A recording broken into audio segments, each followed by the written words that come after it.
আজকে আপু আসছি, এগুলো কি জানেন? এগুলো কি বলেন তো, একটু দেখেন তো। তুমি ঘুমাইছো? মা ঘুমায় নাই? মা ঘুমায় নাই কেন বলো তো?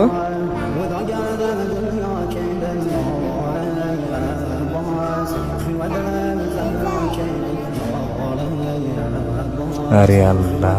আসসালামু আলাইকুম সবাইকে, আশা করি সবাই ভালো আছেন। আজকে চলে যাচ্ছি সেই আপুর বাসায় যাকে আপনার লাস্ট ভিডিওতে দেখছেন। তার ছোট্ট একটি মেয়ে নিয়ে রাস্তার এক কোণে সামান্য একটি ওজন মেশিন নিয়ে বসেছিল।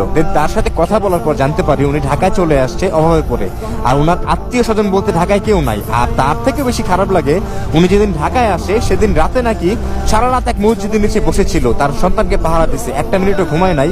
এই কারণে যে নিরুদ্দেশে উনি ঢাকা চলে আসে, কেউ যদি তার ঘুমের সুযোগে তার সন্তানকে হাতছাড়া করে নিয়ে চলে যায়, এই ভয়ে উনি সারা রাত ঘুমায় নাই। তো তারপরের দিন এক আপু নাকি তাকে আশ্রয় দিচ্ছে তার ঘরে, যে তোমার থাকার জায়গা নাই, সারা রাত মেয়েকে নিয়ে এভাবে রাস্তা থাকার দরকার নেই, আমার ঘরে তুমি আশ্রয় হিসেবে থাকো। তো সেদিন তাকে দেখার পর আমি কিছু টাকা দেই। সেই টাকা দেওয়ার পর চিন্তা করলাম যে পবিত্র রমজান মাস, এই রমজান মাসে আমাদের জাকাতের একটা পরিমাণ যদি এই আপুকে আমরা দেই, অন্তত ওনার জীবনটা বদলে যাবে। সেই উদ্দেশ্যেই আপনাদের নিকট হাত পেতেছিলাম, আর অবশেষে আলহামদুলিল্লাহ আল্লাহ পাক আমাদের ডাকে সাড়া দিয়েছেন।